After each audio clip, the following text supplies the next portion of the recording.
If you are on my email list, you may have read an email from me this week that I sent out about a random Monday in July back in 2016. And if you did, I want you to stay with me and listen to this podcast episode today, because the email was the short version, but this podcast today, well, it's the full story. This is the parts that I didn't write down in the email. It's the stuff that's maybe harder to say out loud. So whether you read the email or not, you're going to want to listen to this particular podcast episode.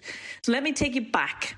It was July 2016, which, to be honest, seems like an eternity ago now. And I guess in many ways it was. But I've been up since 3 a.m.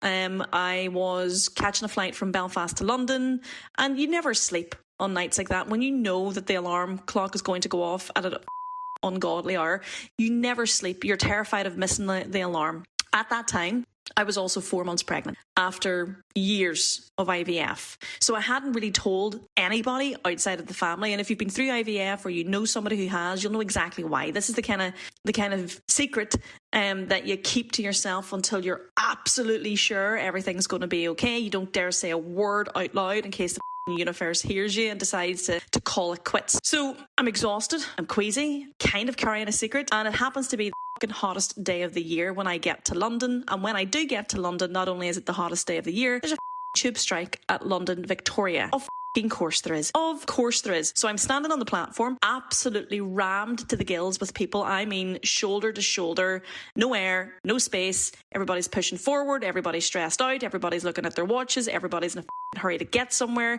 that they probably don't want to go to in the first place. It's 8 o'clock. It's commuter hell.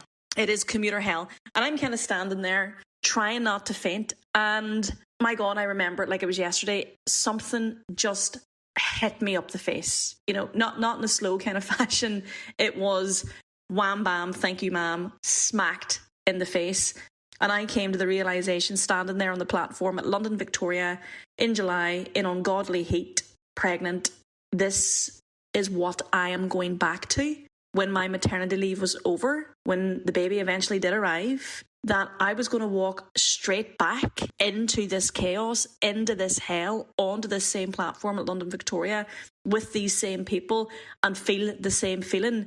I was going to hand my baby over, now my son, who's 9.5, and walk back into the life that I was standing in front of there and then, in that moment, on that July morning in 2016, in that heat. And to be perfectly honest with you, I was absolutely horrified. Now, I want to be clear. I could have absolutely had a nervous breakdown on that platform. I could have bawled my eyes out. I was already over emotional and hormonal anyway. I absolutely felt like crying.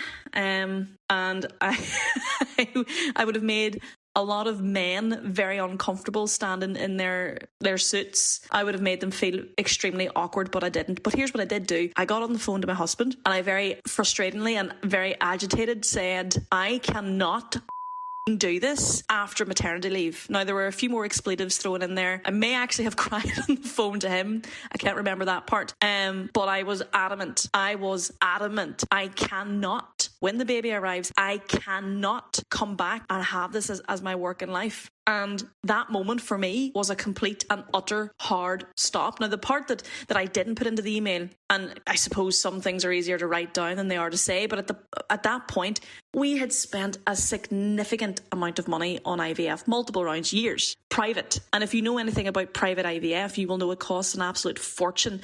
And there are no guarantees here. At the end, we had poured money, we had poured time, we had poured heartbreak into that process. So the idea of quitting my well-paid financial analyst job with the New York Stock Exchange wasn't just quite as simple as making the decision of, I'll just go and do something else. We didn't have a backup plan. We didn't have savings sitting there that, were waiting to be invested into property because, that money had been put into the pregnancy. And then we felt like we had this miracle and we had a mortgage and we had a life that we didn't really have an awful lot of room for taking a risk. And I knew all of that when I was standing on the platform, and still I said, I cannot go back to this. That is genuinely how strongly I felt about it. And You might wonder, why am I telling this today, Danielle? Why are you telling me this today on the podcast while I'm sitting having a coffee? None of this is for sympathy, and none of it is for, a round of applause. I'm telling you because if you're listening to this podcast, I'm going to put myself out there on a limb and say there's a pretty decent chance that you've had your own version of my platform moment. It may not have been a tube strike in 40-degree heat while secretly pregnant. Maybe it was that Sunday night fear that kind of crept up on you and felt a wee bit heavier than it maybe used to or should do. Maybe it was a meeting that you sat in and you thought, why the am I here? What am I doing? What is this for? It could have been, dropping your kids off and driving to work and feeling that, you want it more. You want it more. And that's not weakness, and that's not ingratitude. That's not even you being dramatic.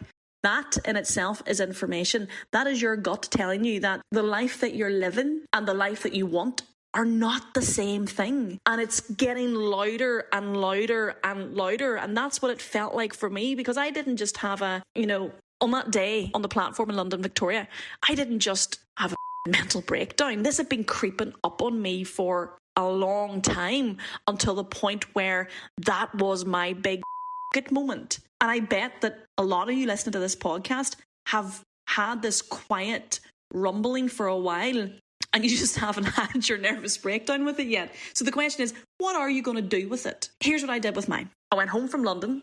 A lot of my job involved me travelling between Belfast, London, Amsterdam, and the office obviously in Wall Street in New York. I went home from London on July. I had my baby several months later, my son, and somewhere in those early weeks of maternity leave, very sleep deprived, completely in the thick of motherhood, riddled with a new anxiety that I did not know was possible, I started figuring out property sourcing. And that wasn't because I had a plan, and it wasn't because I'd done a course. I had not at that point in time, and it wasn't because I had a mentor or knew anything about what I was doing. Full transparency, I had done none of those, and I knew about this. But what I did know was I wasn't going back to that platform. That was the only thing that I was certain of.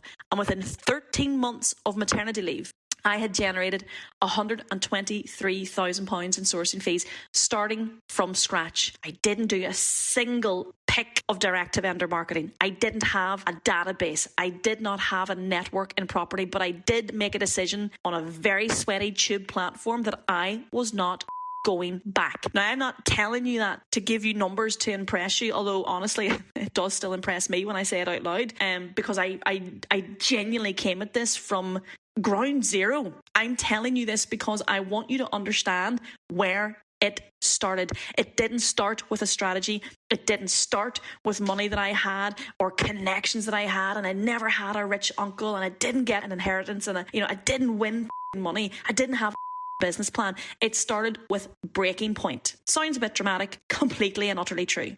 And if you've had yours, or you can feel your breaking point coming, I genuinely want you to know that it doesn't have to be the end of the line or the end of the story. For me, that was just the beginning. It was just the beginning. And 9 years on now, I actually love going back to London. I love going back to New York.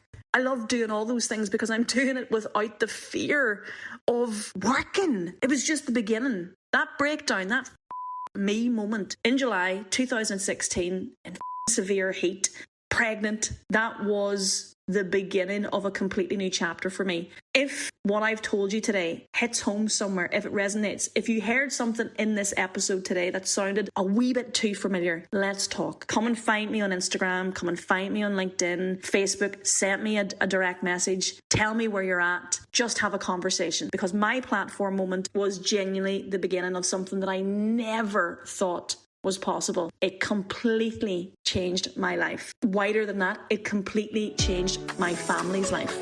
Don't settle.